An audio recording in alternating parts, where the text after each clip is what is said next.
di rumah? Masih semangat? Semangat dong! Salam jumpa kembali dengan Ibu Setia dalam pelajaran Bahasa Indonesia. Nah, anak-anak, bagaimana pemahaman kalian mengenai struktur teks laporan hasil observasi? Sudah tahu ya? Jadi, struktur teks laporan hasil observasi itu ada yang pertama, judul. Yang kedua, deskripsi umum. Yang ketiga, deskripsi bagian. Dan yang keempat, deskripsi manfaat. Nah, pada pertemuan kali ini, Ibu akan membahas mengenai kebahasaan dalam teks laporan hasil observasi. Nah, anak-anak mohon disimak ya. Nah, anak-anak, berikut adalah ciri kebahasaan teks laporan hasil observasi. Perhatikan ya. Kebahasaan yang pertama menggunakan kata benda, contohnya kedelai, pupuk organik, kertas, dan lain-lain.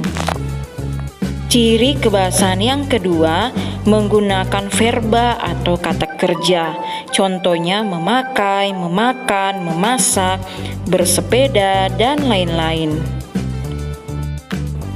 Ciri kebahasaan yang ketiga menggunakan pernyataan berupa fakta, yaitu teks hasil observasi disusun berdasarkan pengamatan yang bersumber dari fakta.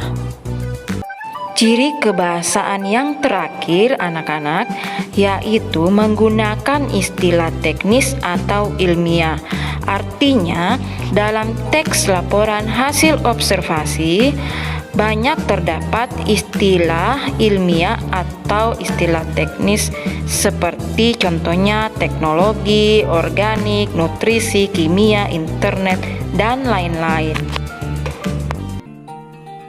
Baiklah anak-anak, itulah tadi pembahasan mengenai ciri kebahasaan dalam teks laporan hasil observasi.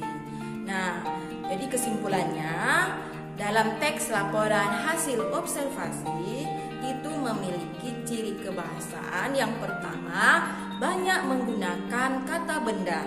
Yang kedua, menggunakan verba atau kata kerja.